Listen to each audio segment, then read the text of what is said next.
Դուք ավեր եք բերել, դա փաստ է։ Դուք բերել եք երջանկության փոխարեն համատարած իրապես դժբախտություն։ Դուք հայրենիք եք հանձնել։ Եվ դուք, այո, դուք հեռանալու եք, դուք իշխանազրկվելու եք,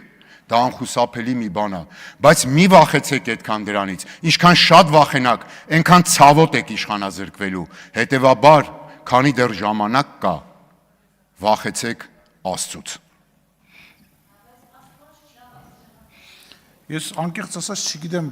չեմ էլ ուզում արձագանքեմ ձեզ, բայց ես կամ իմ գործընկերները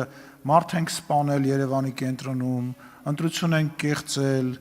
այդ ինչից պետք է մենք վախենանք։ Գնացեք Ռոբերտ Քոչարյանին հետի ասեք, գնացեք Սերժ Սարգսյանին հետի ասեք, եթե դուխ ունեք այդքան, բայց դուք այդքան դուխ չունեք այդքան բան ասեք, որտեվ հաջորդ ցուցակի մեջ չեք լինի։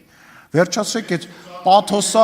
պաթոսա, դուք լավ տնտեսագետ եք գուցե, բայց ներողություն եմ խնդրում որպես քաղաքական գործիչ, գոնե դուք քաղաքական ելույթ մի ունեցեք, դուք Բաբկեն Թունյանի հետ հերակա բանավեճ արեք։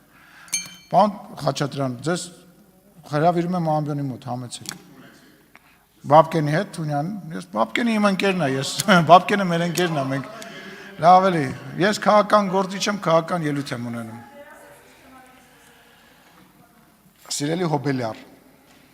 տեղից չենք խոսում։ Պետք է Աստծուց վախեցեք, գնա իրան ասա դե տենց։